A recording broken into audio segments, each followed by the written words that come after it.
These are the only 4 credit cards you need in your setup. First of all, get yourself a good catch-all card. These are cards that should give you a minimum of 2% cashback. They could also give you $100 credits for TSA PreCheck like the Fidelity Rewards, or a $200 welcome bonus like the Wells Fargo Active Cash and the Citi Double Cash. Once we get a good catch-all card, now we can look at everyday category cards. These are cards that give 3% on a lot of categories. For example, the Capital One Saver gives 3% on dining, grocery stores, entertainment, and streaming services. The Wells Fargo Autograph gives 3% on dining, gas, transit, travel, streaming services, and phone plans. While the Amex Blue Cash Everyday gives you 3% on groceries, online retail, and gas. You should look at your monthly expenses and see which categories you spend the most on, and pick the cards based off of that. To really get a lot of cashbacks or points, we could look into dynamic category cards. These are cards that give 5% back on top categories.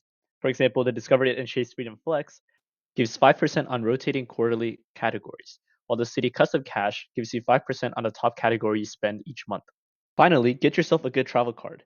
These are cards that have no foreign transaction fee, have good travel protections, and have a variety of transfer partners.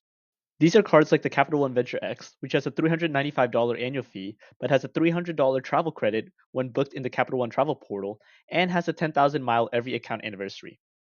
Or you can opt for the Amex Gold, which is $325 in annual fees, has $120 of Uber Cash, $84 of Dunkin' credit, $100 of Resi credit, and $120 dining credit when used in participating stores. Finally, we have the Chase Sapphire Preferred. This is a $95 annual fee card and has a $50 travel credit when booked in the Chase travel portal.